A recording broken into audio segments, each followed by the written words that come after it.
Hi hello నమస్తే. నేను మీ కట్ట కార్తీక్. సోషల్ మీడియాలో చాలా పెద్ద ఎత్తున ట్రోల్ అవుతున్న విషయం మోడీ ఒక వ్యక్తికి పాదాభివందనం చేయటం. మోడీకి ఎవరైనా పాదాభివందనం చేస్తే అది పెద్ద న్యూస్ ఏం కాదు. కానీ మోడీ ఒక వ్యక్తికి 3 సార్లు పాదాభివందనం చేశారు. ఆ వ్యక్తి ఇంతకీ ఎవరనుకున్నారు? ఒక జనరల్ కంటెస్టెంట్ ఎమ్మెల్యే. ఇప్పుడు ఢిల్లీలో అసెంబ్లీ ఎన్నికలు నడుస్తున్నాయి. ఢిల్లీ అసెంబ్లీ ఎన్నికల్లో బీజేపీ తరపున పోటీ చేస్తున్న ఒక ఎమ్మెల్యే అభ్యర్థికి మోడీ 3 సార్లు పాదాభివందనం చేశారు. ఇంతకీ ఎందుకు ఈ పని చేశారు? దానికి వెనకాల మోడీ గారు చెప్పదలుచుకున్న మాటేంటి?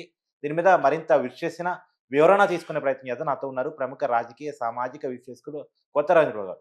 సార్ నమస్కారం. నమస్తే కార్తీక్. సార్ ఇప్పుడు మోడీ గారికి అందరూ పాదాభివందనం చేద్దాం అనుకుంటారు. దేశ ప్రధాని స్థాయిలో ఆయన ఉన్నారు. మూడోసారి ప్రధానమంత్రిగా ఉన్నారు. హ్యాట్రిక్ పీఎంగా ఉన్నారు. కానీ ఆయన ఒక వ్యక్తికి పాదాభివందనం చేశారు. మరి ఆ వ్యక్తి స్థాయి ఏమైనా పెద్దదా అంటే అది కేవలం ఆ ఢిల్లీ అసెంబ్లీ ఎన్నికల్లో పోటీ చేస్తున్న ఎమ్మెల్యే అభ్యర్థి మాత్రమే. ఇంతకీ ఆయన ఎందుకు పాదాభివందనం చేశారు? దాని ద్వారా ఆయన చెప్పదలుచుకున్న మాట ఏంటి? కార్తీక్, ఈరోజు భారతదేశం అంతా అన్ని రాష్ట్రాల్లో బాగా ట్రోలింగ్ అవుతున్న సబ్జెక్ట్ ఏంటంటే, ఢిల్లీ ఎలక్షన్ క్యాంపైనింగ్ హోరాహోరీగా జరుగుతున్న నేతృత్వంలో ఢిల్లీలో మొన్న ఈ మధ్య బీజేపీ తరఫున పోటీ చేస్తున్న ఎమ్మెల్యే అభ్యర్థుల్ని మోడీ గారికి పరిచయం చేసే కార్యక్రమం డయాస్ పైన ఢిల్లీలో జరుగుతున్న సందర్భంలో వరుసగా వస్తూ ఉన్నప్పుడు ఆ ఏరియాకి సంబంధించిన ఒక ఎమ్మెల్యే, అతని పేరు రవీందర్ సింగ్. అతను మోడీ కంటే దాదాపు సగం ఏజ్ తక్కువ. ఆయనకి బహుశా 40 ఇయర్స్ ఉండొచ్చు, మోడీ గారికి 75 ఉంటాయి. ఆయన స్టేజీ మీదకి రాగానే మోడీ గారికి పాదాభివందనం చేశారు. ఇది సహజం, కొన్ని సందర్భాల్లో జరుగుతాయి, తప్పేం లేదు. సో మోడీ గారు మళ్ళీ తిరిగి అతనికి 3 సార్లు ఇట్లా పాదాభివందనం చేశాడు డయాస్ పైన అందరి ముందు. ఇది పెద్ద ఎత్తున అర్థం కాని అంశంగా దీని మీద చర్చలు జరుగుతూ ఉన్న నేపథ్యం. ఇప్పుడు మనం ఒక్కసారి దీన్ని నిష్పక్షపాతంగా విశ్లేషణ చేస్తే, భారతీయ సంస్కృతి సాంప్రదాయంలో భాగంగా పెద్దలకి పాదాలకి నమస్కారం చేసుకోవడం అనేది మన సంస్కృతి. తిరిగి ప్రతి నమస్కారం చేయటం కూడా మన సాంప్రదాయం, తప్పేం లేదు. మరీ ముఖ్యంగా నార్త్ ఇండియన్ స్టేట్స్లో పెద్దవాళ్ళకి పాదాభివందనం చేసి ఇంట్లో నుంచి బయటికి వెళ్తారు. మనం అభినందించాలి, మంచిదే. ఇక్కడ కూడా ఆచారం ఉంది, అక్కడ కొద్దిగా ఎక్కువ ఉంది. ఇక్కడ విషయం ఏంటంటే, కొంతమంది ఏమి విశ్లేషణ చేస్తున్నారంటే, ఆంధ్రప్రదేశ్ ముఖ్యమంత్రి చంద్రబాబు నాయుడు గారు గతంలో ఒక సంచలనమైన నిర్ణయం తీసుకున్నారు. ఆయన ఎక్కడికి వెళ్తే అక్కడ ప్రతి ఒక్కరూ ఆయనకి పాదాభివందనం చేస్తున్న సందర్భంలో ఆయన ఒక స్టేట్మెంట్ ఇచ్చారు, డిక్లరేషన్ ఇచ్చారు. నాకు ఎవ్వరూ దయచేసి పాదాభివందనం చెయ్యొద్దు. సంభవ్ ఆయనకు అది ఇష్టం లేదు, చెయ్యొద్దు అని చెప్పాడు. ఒకవేళ మీరు కాదని చేస్తే నేను తిరిగి మీకు నమస్కారం చేస్తా పాదాలకి, కాబట్టి ఆ పరిస్థితి రానియొద్దు, చెయ్యొద్దు అని చెప్పాడు. ఆ విధంగా డెసిషన్ తీసుకోవడం వల్ల మంచి చెడు విషయాన్ని మనం పక్కన పెడితే కొంతవరకు శ్రేణులు కొంత తగ్గించుకుంటూ వస్తూ ఉన్నారు. కానీ మోడీ గారు ఏ రోజు కూడా నాకు పాదాభివందనం చెయ్యొద్దు అని ఇంతవరకు ఎవరికి చెప్పల. కాబట్టి మోడీ గారు చంద్రబాబు నాయుడు గారిని ఫాలో అవుతున్నారు అనేది కరెక్ట్ కాదేమో ఒక పాయింట్. రెండో పాయింట్, మోడీ గారు చాలా పెద్ద పెద్ద డయాస్లో చాలా గొప్ప గొప్ప అంటే ఆయన డైరెక్ట్గా చెప్పకపోయినా చంద్రబాబు గారిని ఫాలో అవుతున్నారు అనేది చెప్పైనా, కానీ ఆ ఇండికేషన్ ద్వారా సందేశాన్ని పంపించారేమో. మీరు నాకు పాదాభివందనం చేస్తే నేను రిపీట్ చేస్తాను, కాబట్టి దీని ద్వారా పాదాభివందనాల కల్చర్ ఫుల్ స్టాప్ పెట్టొచ్చు అంటే అది తెలియజేసి ఉండుంటే ఎవరు పెట్టరు, అందరికీ కూడా అర్థమయ్యేది. ఒకటి. రెండో విషయం, మీకు ఇంకొక ఎగ్జాంపుల్ చెప్తా. మోడీ గారిని చిరంజీవి లాంటి గొప్ప గొప్ప పెద్ద మనుషులు, బాగా ఫాలోయింగ్ ఉన్న మనుషులు, సెలబ్రిటీసు కలిసిన సందర్భంలో కూడా పాదాభివందనాలు చేసి మనం చూసాం.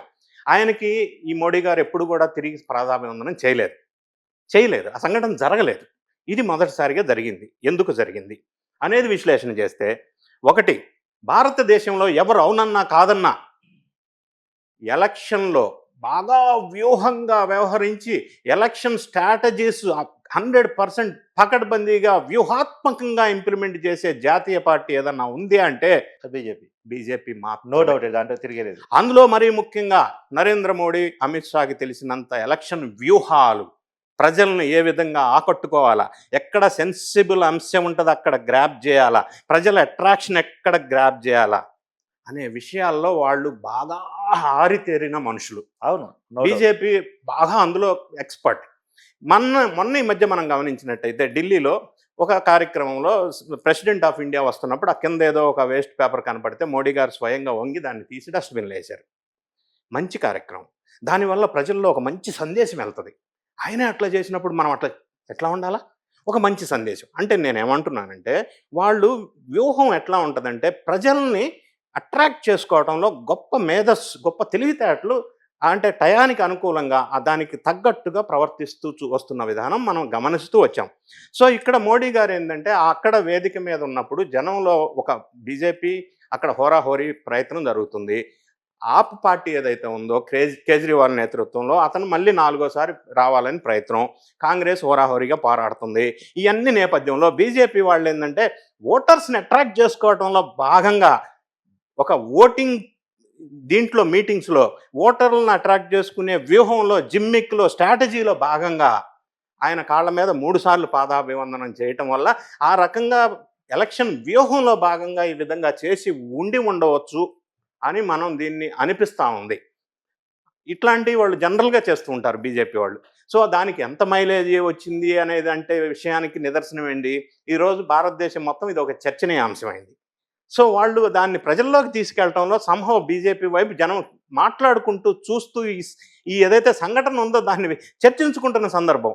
అంటే బీజేపీ ఓటర్స్ని అట్రాక్ట్ చేసే భాగంలో ఇది జరిగి ఉండొచ్చు అని మనం అనిపిస్తూ ఉంది మనకి. అంటే ఒక విషయం సార్ ఇక్కడ, అంటే మోడీ గారు పాదాభివందనం చేయటం ద్వారా ఏదో బీజేపీ చర్చలో గుంచుకోవటమో లేదో ఇంకోటో అని నేను అనుకోవడానికే లేదు.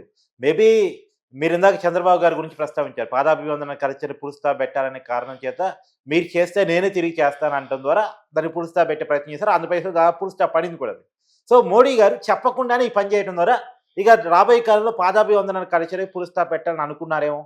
అంటే ఒకటి ఆ విధంగా అనుకున్నారా లేదా అనేది మనం కరెక్ట్గా చెప్పలేము. కానీ అంటే ఎగ్జాక్ట్గా ఎందుకంటే అది మనం కరెక్ట్గా చెప్పలేము ఆయన ఆలోచన. కాకపోతే ఆయన ఆలోచన ఆ ఓటర్స్ లేకపోతే వచ్చిన ఆడియన్స్ మాత్రం ఒక్కసారి అటెన్షన్ గ్రాప్ చేశారు. రెండోది ఇది ఒక ఈ అటెన్షన్ కోసం తనకన్నా చిన్న వయసు ఉన్న వాళ్ళకి సహజంగా చెయ్యరు కదా. అటెన్షన్ గ్రాప్ కోసము, రాజకీయ చర్చ కోసము, దాని ద్వారా ఏదో లబ్ధి అని అనుకోవటానికి కూడా లేదు. ఎందుకంటే ఆయన దేశ ప్రధాని, 3వ ప్రధాని, ఎవరికి దక్కని అవకాశం ఆయన దక్కింది. ఆ స్థాయిలో ఉన్న వ్యక్తి ఏదో ఒక ఇండికేషన్ పంపించడానికే ప్రతిచర్య ఉంటుంది. ఇందాక మీరు అన్నారు ఒక కాగితాన్ని తీసి డస్ట్బిన్లో వేశారని, అంటే దేశాన్ని శుభ్రతగా ఉంచుకోవడం మనందరి బాధ్యత అని చెప్పడానికి చేసి ఉంటారు, అంతే కదా. ఇప్పుడు అంటే ఒక చర్యలో ఖచ్చితంగా ఒక మీనింగ్ ఉంటుంది. ఈ చర్యలో కూడా ఏదో మీనింగ్ ఉంటుంది, ఉండకపోతుందా అనేది. దీనివల్ల కూడా ఒక మెసేజ్ ఆయన పంపించదలుచుకుంటే అందరికీ తెలియజెప్తే ఆ మెసేజ్ అందరికీ రీచ్ అవుతుంది. అవును, ఎందుకంటే మోడీ గారు లాంటి దేశ ప్రధాని ఒకటి, రెండోది అత్యున్నత పదవిలో ఉండటమే కాకుండా వయసులో కూడా పెద్ద మనిషి. అవును, కాబట్టి ఆయనకి నమస్కారం చేయటంలో తప్పు అయితే లేదు. అవును, అందులో సందేహం ఏం లేదు.